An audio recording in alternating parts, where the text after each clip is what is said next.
Shalom, good evening. This is TV7 Israel News broadcast to you from Jerusalem, and in today's top stories.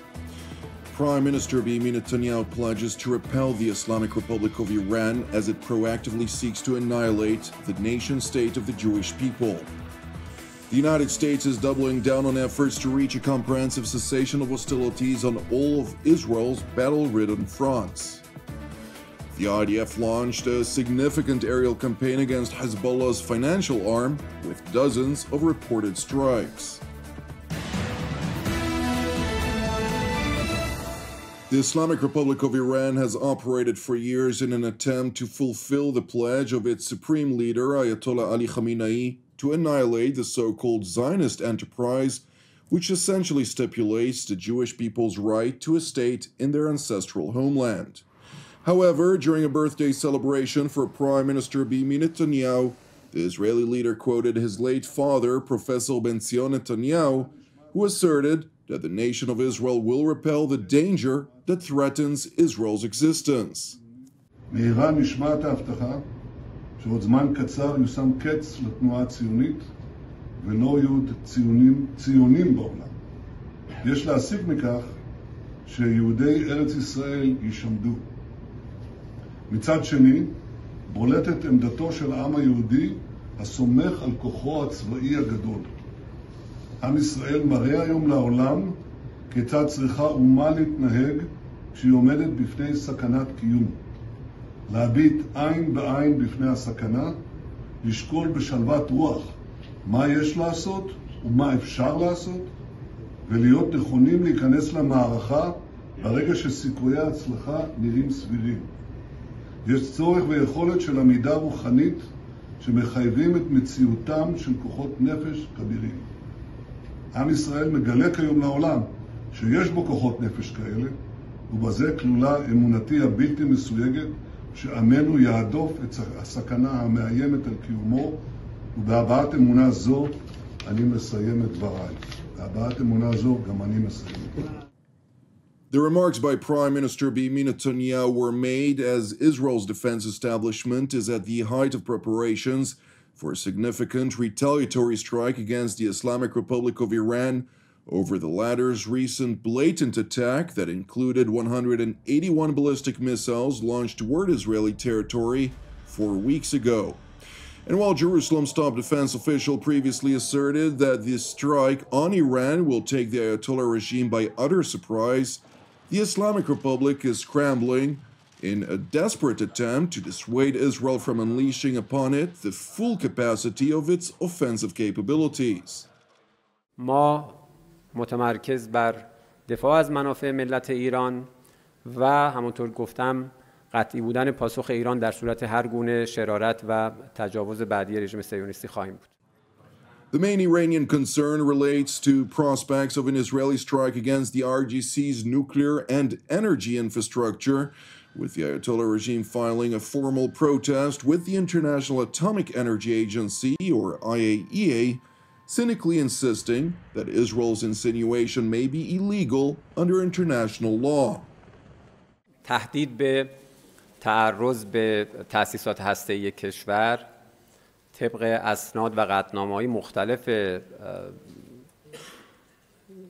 بین‌المللی از جمله یک قطعنامه مشخصی است، قطعنامه شماره 533 محکوم و مردود هست. یادداشت اعتراضی ما به صورت مستدل برای دبیرخانه یا برای شخص مدیر کل آژانس بین‌المللی انرژی هسته‌ای ارسال شده، اما این جزو کارهای پایه‌ای وزارت خارجه است و ما مطمئناً در سطوح مختلف پیگیری این موضوع خواهیم بود.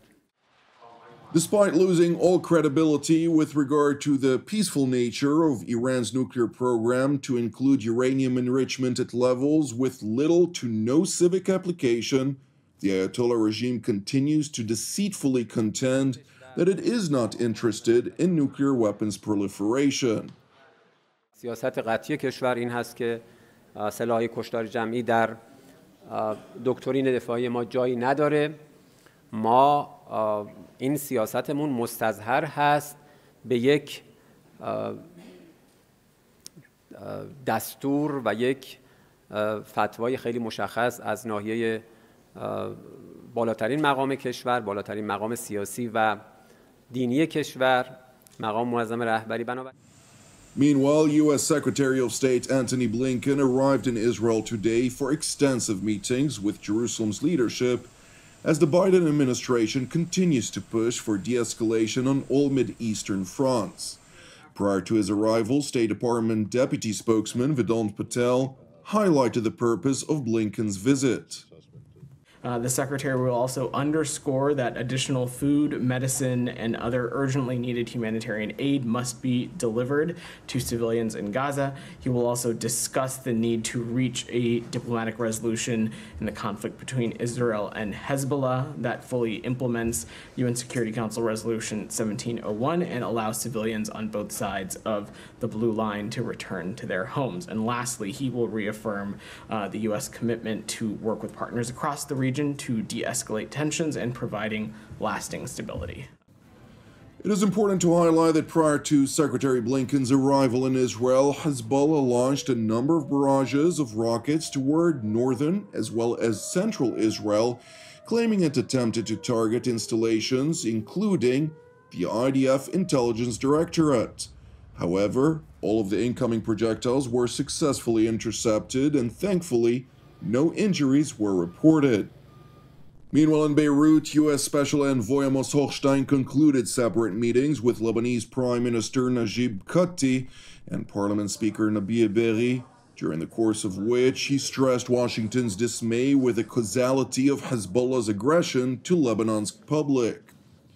Hochstein went on to stress the Biden administration's hopes to reinvigorate UN Security Council Resolution 1701.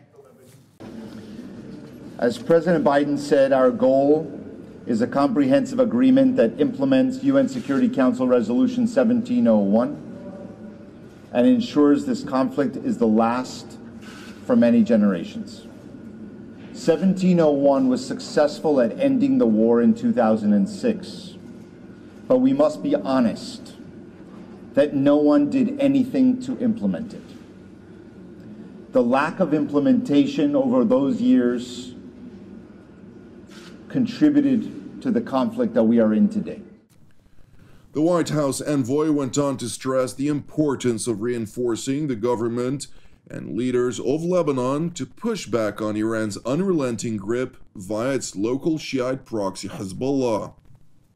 The government of Lebanon and all its leaders will need the world's support, and the United States and our partners are committed to supporting them.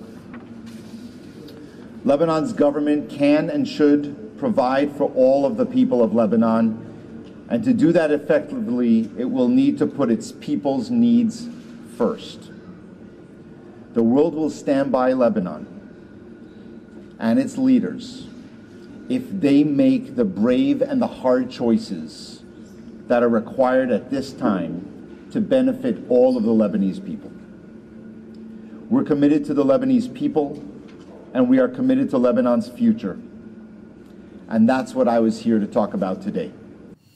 The IDF launched multiple aerial strikes on Hezbollah's financial arm overnight in a concentrated effort to deplete the terror group's capacity to maintain its sway over the Lebanese state. Last night, we called on Lebanese civilians to move out of harm's way from Hezbollah's financial facilities across Lebanon, including in the Dahia area.